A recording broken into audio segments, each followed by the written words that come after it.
Welcome to my YouTube channel HR educational hub मरমৰ ছাত্ৰ ছাত্ৰীসকল আজিৰ ভিডিঅ'টোত আমি আলোচনা কৰিম যিসকল OBC ষ্টুডেন্ট আছে যিসকল HC ষ্টুডেন্ট আছে সেই সকলৰ কাৰণে এটা গোল্ডেন অপৰচুনিটি আহিছে ক্লাস 1 ৰ পৰা ক্লাস 10 লৈকে তোমালোকৰ কাৰণে সেন্ট্ৰেল গভৰ্ণমেণ্টৰ আন্ডাৰত প্ৰি মেট্ৰিক স্কলাৰশিপ আৰু পোষ্ট মেট্ৰিক স্কলাৰশিপ এটো HC OBC ষ্টুডেন্টৰ কাৰণে 2025 আৰু 26ত স্কলাৰশিপ ওলাইছে তো এই ভিডিঅ'টোত আমি আলোচনা কৰিম যে কোন সকল ষ্টুডেন্টে তোমালোকে এপ্লাই কৰিব পাৰিবা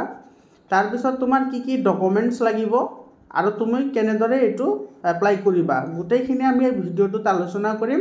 তোমালোকে ভিডিঅ'টো শেষলৈকে চোৱা আৰু যাতে তোমালোকে স্কিপ নকৰা কাৰণ এটা পইণ্ট তোমালোকৰ মিস্টেক হলে তোমালোকে স্কলাৰশিপ নাপাবা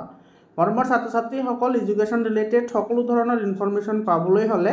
তোমালোকে চেনেলটো সাবস্ক্ৰাইব কৰা আৰু WhatsApp গ্ৰুপত জয়েন হোৱা WhatsApp গ্ৰুপৰ লিংকটো মই ডেসক্ৰিপচনত দি দিছো মৰমৰ ছাত্ৰ ছাত্ৰীসকল হলা আমি এই ভিডিঅ'টো আৰম্ভ কৰিছো এতে চোৱা তোমালোকে কোনে কোনে এপ্লাই কৰিব পাৰিবা ইয়াতে তোমাৰ ডাইৰেক্টলি দিয়া আছে এতে চোৱা the directorate of welfare of scheduled caste and background classes Assam are invites online application from student belonging to schedule caste মানে যিসকল তোমাৰ HC স্টুডেন্ট হয় and other backward classes অর্থাৎ OBC স্টুডেন্ট হয় এটো national scholarship portal for both fresh and renewal for the schemes মানে তুমি fresh মানে তুমি নতুনকৈ এপ্লাই কৰিব পাৰিবা আৰু তোমালোকে যদি যোৱা বছৰ কৰিছিলা তেতিয়া হলে তোমালোকে ৰিনিউলো কৰিব পাৰিবা এতে তোমালোকে কোনে কোনে পাৰিবা ইয়াতে চোৱা আৰু কেনেকুৱা ধৰণৰ স্কলাৰশিপ তোমালোকক প্ৰভাইড কৰা হ'ব তো ইয়াতে চোৱা প্ৰি মেট্ৰিক মানে তুমি মেট্ৰিক পৰীক্ষা দিয়াৰ আগতে মানে তুমি মেট্ৰিক পৰীক্ষা দিয়াৰ আগতে তুমি কেনেকুৱা ধৰণৰ স্কলাৰশিপ পাবা চাবা pre matric scholarship for ST student class 9 and 10 class 9 আৰু 10 ৰ কাৰণে তুমি স্কলাৰশিপ পাবা pre matric scholarship for ST students of parents of guardian engaged in unclean occupation class 1 to 10 এটো সব প্ৰি মেট্ৰিক স্কলাৰশিপ হে সকলে পাব যি সকলে তোমাৰ কি আছে আনক্লিন অকুপেশন আছে মানে তোমাৰ সিহঁতৰ যদি কোনো ভ্যালিড ইনকাম না থাকে তেতিয়া হলে হে তোমালোকে স্কলাৰশিপ পাবা আৰু ক্লাস 1 ৰ পৰা ক্লাস 10 লৈকে পাবা post matric scholarship for HC student যি সকল শিডিউল কাষ্ট আছে হে সকলে তোমালোকে পোষ্ট মেট্ৰিক অৰ্থাৎ ক্লাস এটো তোমালোকে 11 ৰ ষ্টুডেন্টে তুমি এপ্লাই কৰিব পাৰিবা মানে মেট্ৰিক দিয়াৰ পিছতো তুমি এটো এপ্লাই কৰিব পাৰিবা pre matric scholarship for OBC student এটো ক্লাস 9 আৰু 10 ৰ ষ্টুডেন্টে পাৰিবা যি সকল OBC ষ্টুডেন্ট হোৱা মানে তোমালোকৰ যি সকল OBC সাৰ্টিফিকেট আছে আৰু post matric scholarship for OBC student অৰ্থাৎ মেট্ৰিক পৰীক্ষা পাছ কৰাৰ পিছত তোমালোকে এপ্লাই কৰিব পাৰিবা মানে যি সকল ক্লাস 11ত আছে সেই সকলে এপ্লাই কৰিব পাৰিবা এতিয়া আমি আলোচনা কৰিম সব তোমাৰ কি কি ডকুমেন্টস লাগিব আৰু তুমি কোনে কোনে এপ্লাই কৰিব পাৰিবা এলিজিবিলিটি ক্ৰাইটেৰিয়া কি আছে আৰু ডকুমেন্ট কি লাগিব এতে চোৱা for pre and post matric scholarship for SC and OBC student কি লাগিব HC আৰু OBC ষ্টুডেন্টৰ সকলৰ এলিজিবিলিটি ক্ৰাইটেৰিয়া কি আছে আৰু ডকুমেন্ট কি লাগিব প্ৰথমটো চোৱা কেষ্ট সাৰ্টিফিকেট তোমালোকৰ কেষ্ট সাৰ্টিফিকেটটো লাগিব যিকোনো তোমাৰ কাষ্ট সাৰ্টিফিকেট আছে হেতু লাগিব Only HC and OBC community students are eligible to apply for the respective scholarship. এটো সা যিসকল কেৱল HC আৰু OBC কাষ্টৰ হয় সেই সকলে হে তোমাৰ এটো এপ্লাই কৰিব পাৰিবা caste certificate only issued by the office of the district commissioner of their respective districts আৰু তোমালোকৰ যেটো কাষ্ট সাৰ্টিফিকেট থাকিব সেই সাৰ্টিফিকেটটো তোমালোকৰ ডিস্ট্ৰিক্টৰ তোমালোকৰ জিলাৰ যি সকল কমিশনাৰ আছে সেই সকলেহে ইস্যু কৰা সাৰ্টিফিকেট হ'ব লাগিব অন্যথা নহব বাকি সকলে যদি ইস্যু কৰে তেতিয়া হলে হেতু একসেপ্টেবল নহব তাৰ পিছত parents or guardians annual income certificate তোমালোকৰ এনুৱেল ইনকাম সাৰ্টিফিকেট লাগিব গাৰ্জিয়ানৰ income ceiling scholarship will be granted to the SC and OBC community students whose parents or guardian annual income from all sources does not exceed 2.5 lakhs per year হে সকল HC আৰু OBC ষ্টুডেন্টৰ apply কৰিব পাৰিব যি সকলৰ গাৰ্জিয়ানৰ বা পেৰেন্টছৰ বছৰি income 2.5 লাখতকৈ কম হয় 2.5 লাখতকৈ কম হলে হে তুমি এপ্লাই কৰিব পাৰিবা The income certificate should be obtained only for the circle office of respective revenue circle আৰু তোমালোকৰ যেটো পেৰেন্টছৰ বা গাৰ্জেনৰ যেটো ইনকাম সাৰ্টিফিকেট আনিবা হেতু কেৱল সাৰ্কল অফিচাৰ তোমালোকৰ সকলো জিলাৰে সাৰ্কল আছে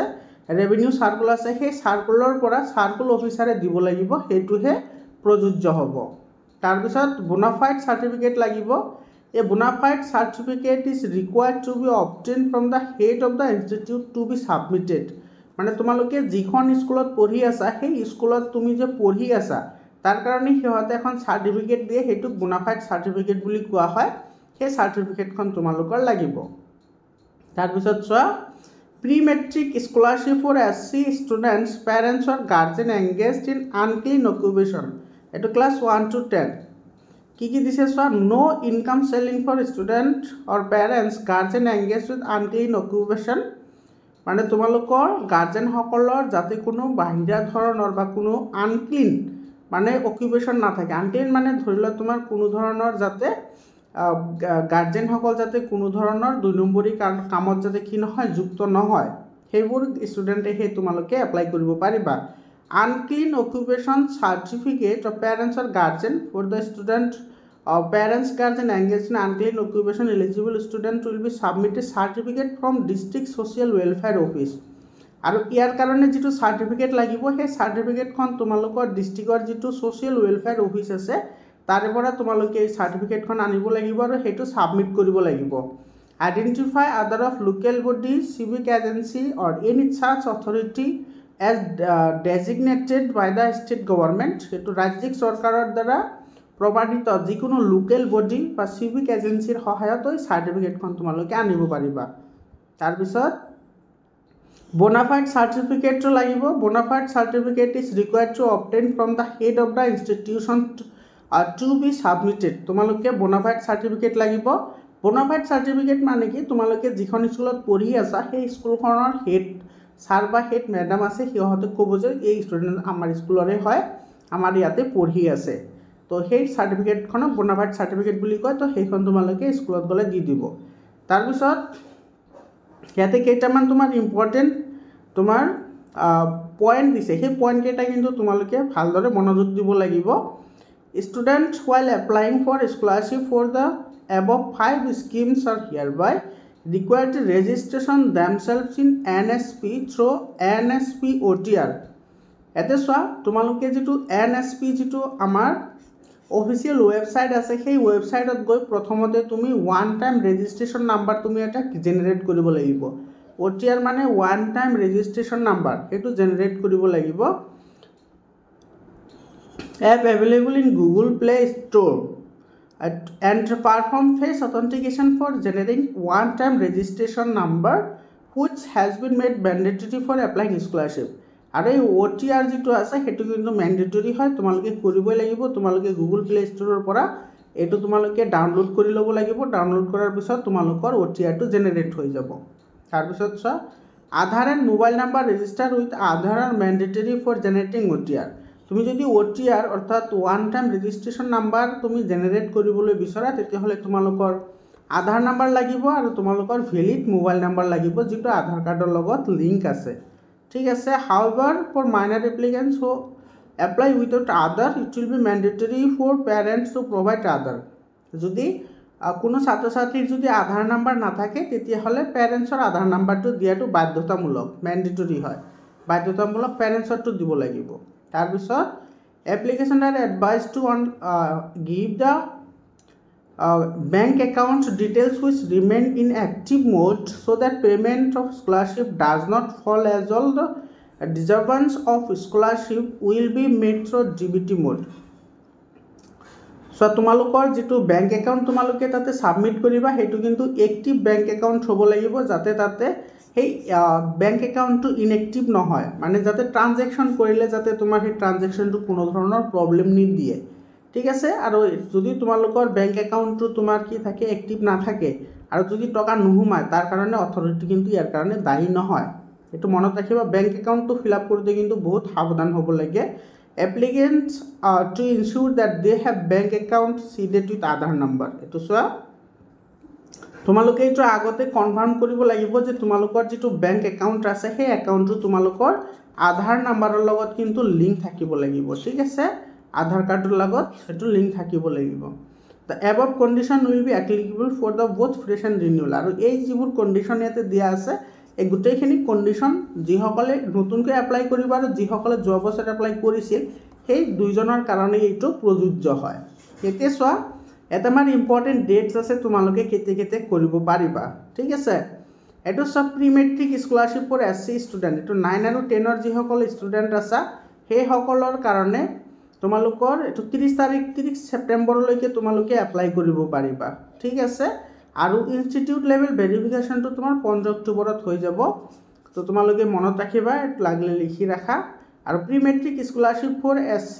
students of parents or guardian engaged with unclean occupation সেইসকলৰ কাৰণে তোমাৰ 30 ছেপ্টেম্বৰত তোমাৰ এইটো লাষ্ট ডেট হয় পোষ্ট মেট্ৰিক স্কলাৰশ্বিপ অৰ্থাৎ মেট্ৰিক পাছ কৰাৰ পিছৰ যিটো মানে 11ৰ কাৰণে 11-12ৰ কাৰণে এইটো তোমাৰ 30 তাৰিখে লাষ্ট ডেট হয় ছেপ্টেম্বৰ 30 ছেপ্টেম্বৰত কিন্তু লাষ্ট ডেট তাৰপিছত আছে তোমাৰ pre matric scholarship for OBC student যিসকল OBC ষ্টুডেণ্ট আছে সেইসকলৰ কাৰণেও 30 ছেপ্টেম্বৰ লাষ্ট ডেট হ'ব আৰু তোমাৰ যিসকল OBC ষ্টুডেণ্ট আছে সেইসকল যদি ক্লাছ 11-12ত পঢ়ি আছে সেইসকলৰ কাৰণে তোমাৰ এইটো 30 তাৰিখ লাষ্ট ডেট হ'ব মৰমৰ ছাত্ৰ ছাত্ৰীসকল এটা সব তোমালোকৰ ইনষ্টিটিউশন ভেৰিফিকেশ্যন কেতিয়া হ'ব সেইটো ইয়াতে দিয়া আছে আৰু এইটো এপ্লিকেশ্যন কেতিয়া আৰম্ভ হৈছে সেইটো দিয়া আছে তো তোমালোকে আজিয়ে এপ্লাই কৰা মৰমৰ ছাত্ৰ ছাত্ৰীসকল তো তোমালোকৰ ক্লাছ 6 পৰা ক্লাছ 10 লৈকে সায়েন্স আৰু ম্যাথছ সামিস আৰু সোশ্যাল সায়েন্সৰ কাৰণে কোনো ধৰণৰ চিন্তা কৰিব নালাগে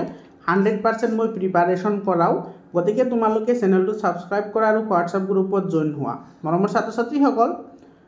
তোমালোকে যদি আজমল সুপাৰ 40 যদি এডমিশন ল'ব বিচৰা এডমিশনৰ কাৰণে যেটো এন্ট্ৰেন্স এক্সাম হয় তাৰ কাৰণে মই প্ৰিপাৰেচন কৰাও যোৱা বছৰ মোৰ চেনেলৰ থ্ৰুদি বহুত ষ্টুডেন্টে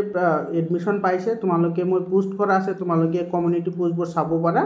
তো তোমালোকেও এডমিশন পাবা তোমালোকক প্ৰপাৰ গাইড কৰা হ'ব তাৰ লগতে 100% ষ্টাডি মেটেৰিয়েল প্ৰভাইড কৰা হ'ব গতিকে তোমালোকে চেনেলটো সাবস্ক্ৰাইব কৰি হোৱাটছআপ গ্ৰুপত জয়েন হোৱা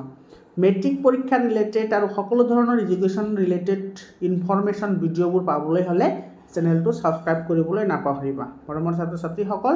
সকলোকে স্কলাৰশ্বিপৰ কাৰণে শুভেচ্ছা জনালো ধন্যবাদ